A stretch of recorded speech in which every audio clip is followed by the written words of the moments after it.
जरा सोचो, अगर तुम्हारे अंदर अचानक से सुपरह्यूमन स्ट्रेंथ आ जाए और एक ही दिन में तुम चुजली से बाहुबली बन जाओ।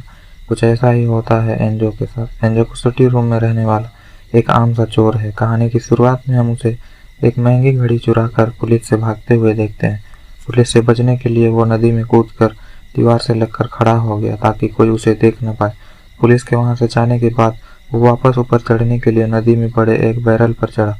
जब उसने उछलकर ऊपर चढ़ने की कोशिश की तो बैरल के टूटने से उसका पूरा शरीर रेडियो एक्टिव वेस्ट में डूब गया। उसने खुद को संभाला और घर की ओर चल दिया, लेकिन जल्द ही उसकी तबीयत बिगड़ने लगी। उसके मुंह से काला सा लिक्विड बाहर आ रहा था। घर जाकर भी उसे बार बार उस काले लिक्विड की उल्टियां होने लगी। अगली सुबह जब वह उठा तो उसे काफी बेहतर महसूस हुआ। वह अपने पड़ोसी और गैंग मेंबर सर्जियो से घड़ी को बेचने के लिए मिला।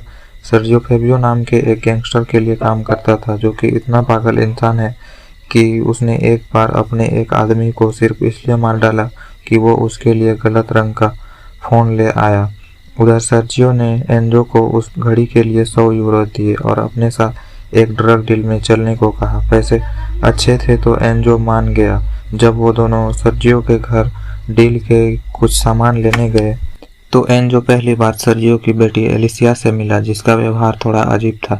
उसने बच्चों की तरह बहुत सारी ड्राइंग्स बनाकर दीवार पर लगाए हुए थे। उसने एंजो को टेल जिग नाम के एक एनिमे के बारे में बताया। वो मानती थी कि एक दिन उसका हीरो जिग उसे बचाने जरूर आएगा। रास्ते में सर्जियो ने बताया कि अपनी मां को खोने के बाद एलिसिया असल दुनिया से पूरी तरह कट चुकी है और सारा दिन बस वो कार्टून देखती रहती है। रास्ते में वो दो ड्रग म्यूज को गाड़ी में बिठाकर एक सुनसान बिल्डिंग में ले आए।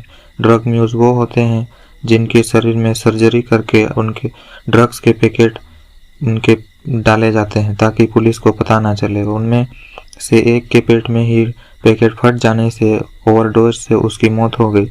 उसके भाई ने गुस्से में इसे सर्जियो की गलती मानकर उसे कई गोलियां मार दी, लेकिन सर्जियो ने मरने से पहले उसका सर दीवार में मार मार कर उसे भी चोटिल कर दिया। लेकिन अपनी आखिरी सांस लेते हुए उसने एंजो को भी गोली मार दी, जो लड़खड़ाकर बिल्डिंग से नीचे गिर गया। एक आम इंसान किसी भी हालत में इतनी ऊपर से नीचे गिरकर बच नहीं सकता, पर एंजो ने अचानक अपनी आंखें खोली और उठ खड़ा हुआ। उसे समझ नहीं आ रहा था कि अभी हुआ क्या। दूसरी तरफ फेबियो और उसके लोग एक क्लब में नुनजिया लोकोसिनो के साथ थे। नुनजिया रोम की सबसे बड़ी ड्रग कार्टेल की बॉस है। उसने फेबियो से ड्रग डील के बारे में पूछा, जिस पर उसने झूठ कह दिया कि सब बढ़िया रहा, क्योंकि उसने सच बता दिया कि ड्रग्स का तो कोई अता पता ही नहीं, तो वो मारा जाएगा। इस दौरान जब एंजो घर लौटा तो एलिसिया उससे अपने पिता के बारे में पूछने लगी, लेकिन वो उसे इग्नोर करते हुए अपने फ्लैट में चला गया। पर उसका जवाब ना देने पर भी वो उसके दरवाजे पर खटखटाना नहीं छोड़ती। चिढ़कर एंजो ने गुस्से से दरवाजे में मुक्का मारा। उसका हाथ दरवाजा फाड़कर बाहर निकल गया। अपनी ताकत से हैरान होकर उसने एक अलमारी को धक्का मारा। वो अलमारी तेजी से दीवार पर जाकर लगी। वो समझ गया कि ये रेडियो एक्टिव वेस्ट की वजह से उसके अंदर सुपर ह्यूमन स्ट्रेंथ आ गई है। उस रात वो एक पूरी एटीएम मशीन को ही उखाड़ लाया। चुराए हुए पैसों से उसने अपने लिए खाना खरीदा। बढ़ी हुई ताकत के साथ साथ उसके घाव भी जल्द ही भरने लगे। उसके कंधे पर लगी गोली का घाव कुछ ही घंटों में पूरी तरह से ठीक हो चुका था। नीचे फेबियो और उसके आदमी एलिसिया से उसके पिता के सर्जरी के बारे में पूछना शुरू कर दी। उन्हें लग रहा था कि सर्जियो ड्रग्स लेकर भाग गया। क्योंकि एलिसिया को सच में कुछ नहीं मालूम था तो वो चुपचाप वहां डरी सहमी खड़ी रही। अचानक एंजो खिड़की तोड़कर एक मास्क और हुड्डी पहने कमरे में दाखिल हुआ। अपनी सुपर ह्यूमन ताकत से उसने मिनटों में उनकी धुलाई कर दी। गुंडे समझ गए कि वो एंजो से नहीं जीत सकते तो वो वहां से भाग निकले। एंजो एलिसिया को अपने फ्लैट में ले आया ताकि वो सुरक्षित रहे। एलिसिया सोचती है कि वह उसका कार्टून वाला हीरो जिग है और आखिरकार वो उसे बचाने आ चुका है।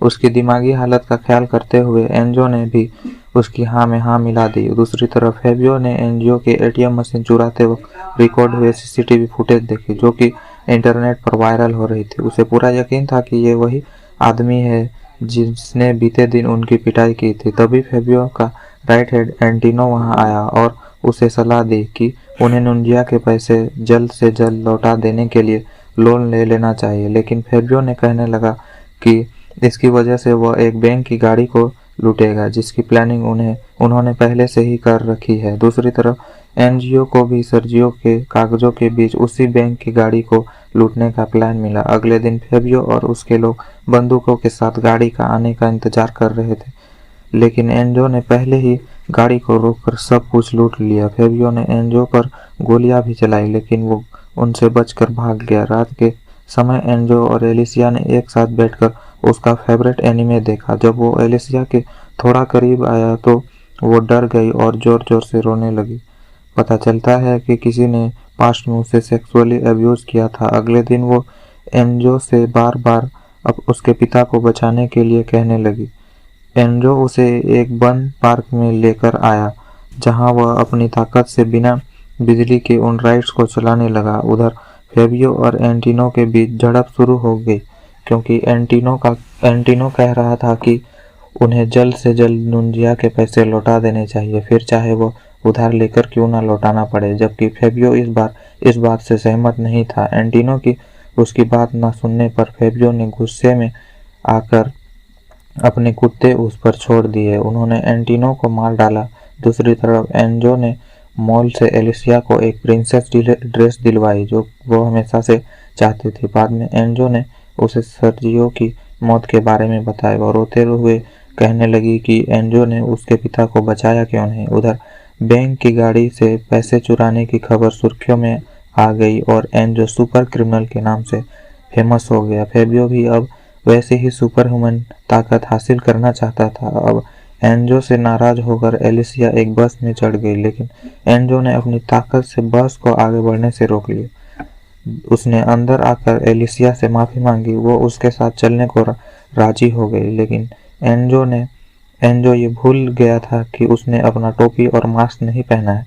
जब उसने आसपास देखा तो हर तरफ से लोग उसकी वीडियो बना रहे थे। वो जल्दी से एलिसिया को लेकर चला गया। इस दौरान कोई दूसरा चारा ना बचने पर फेबियो ने अपनी एक ड्रग डीलर दोस्त से कुछ पैसे उधार लिए ताकि वो नुंजिया के पैसे दे सके। जल्द ही नुंजिया भी अपने लोगों के साथ वहां पहुंच गई। समय पर उसके पैसे ना मिलने पर वो बहुत ही गुस्सा थी। जल्द ही दोनों में गुंडों में लड़ाई हो गई और वहां गोलियां चलने लगी। आखिर में सिर्फ नुंजिया और फेबिया ही बचे।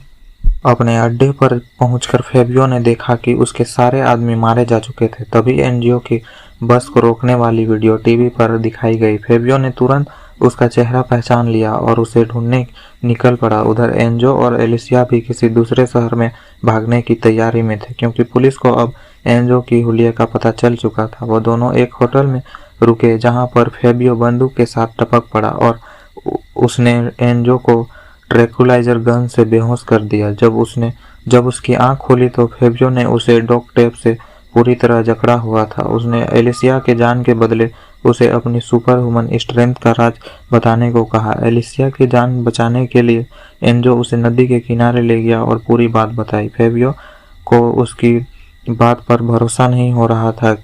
उनकी बातचीत के दौरान नुंजिया अपने लोगों के साथ वहां आ पहुंची और उन पर गोलियां चलाने लगी। इस अंधाधुंध फायरिंग में फेबियो और एलिसिया दोनों को बहुत सारी गोलियां लगी। अब अपना बदला लेने के लिए नुंजिया ने फेबियो के शरीर को जलाकर नदी में फेंक दिया। अपनी आखिरी सांसें ले रही एलिसिया ने एनजो को अपनी शक्तियों से लोगों की मदद करने को कहा, चाहे उसके शरीर में कितनी भी ताकत क्यों ना हो। एनजो इस समय खुद को बहुत बेबस महसूस कर रहा था। अगले दिन फेबियो पानी से निकला। उसके अंदर भी एनजीओ की तरह सुपर ह्यूमन स्ट्रेंथ आ चुकी थी। वो सीधा नुंजिया के अड्डे पर पहुंच गया और वहां मौजूद सभी लोगों को मार दिया। उसने उन्हें मारते हुए अपनी एक वीडियो भी बनाई ताकि वो एनजो की तरफ फेमस हो जाए। दूसरी तरफ एनजो एलिसिया के मौत के बाद हताश होकर इधर उधर भटक रहा था। अचानक उसके पास एक गाड़ी का एक्सीडेंट हो गया। उसने अपनी शक्तियों का इस्तेमाल करके एक छोटी बच्ची को चलती हुई गाड़ी से बचाया। बच्चे की मां ने उसका बहुत एहसान माना। कुछ देर बाद उसने टीवी पर फेबियो को देखा, जिसने बताया कि वो रोम के सबसे बड़े स्टेडियम को बम से उड़ाने वाला है, सिर्फ इसलिए क्योंकि उसका मन है। कोई रीजन नहीं है इसके पीछे उसका। एंजो जल्दी से स्टेडियम पहुंचा, जहां पर हजारों लोग मैच के स्टार्ट होने का इंतजार कर रहे थे। पार्किंग एरिया में उसे फेबियो मिला, जिसके हाथ में बम का रिमोट था। उनके बीच जबरदस्त लड़ाई हुई, लेकिन फेबियो मौके देखकर स्टेडियम की तरफ भागा। एंजो ने उसका पीछा किया, लेकिन इससे पहले कि वो उसे रोक पाता, फेबियो ने बम को एक्टिवेट कर दिया। एंजो ने बम को उठाया और नदी की तरफ भागा, ताकि वो बम को लोगों से दूर पानी में फेंक सके। वो उसे फेंकने ही वाला था कि तभी फेबियो ने उसे धक्का देकर गिरा दिया। बम ब्रिज पर ही गिर गया और उसे एक्सप्लोड होने में लगभग 1 ही मिनट बचा था। जब वो फटने ही वाला था, तो एंजो ने फेबियो और बम के साथ ब्रिज से छलांग लगा दी। उस धमाके में फेबियो मारा गया और उसका सर धड़ से अलग होकर ब्रिज पर गिरा। सभी को लगा कि एंजो ने भी इस धमाके में अपनी जान दे दी, लेकिन आखिर सीन में हमने उसे दूर खड़े शहर को निहारते हुए देखा। अगर आपको चुनने का मौका मिले तो आप कौन सी सुपर पावर चॉइस करेंगे? कमेंट्स में जरूर बताना। मिलते हैं अगली वीडियो।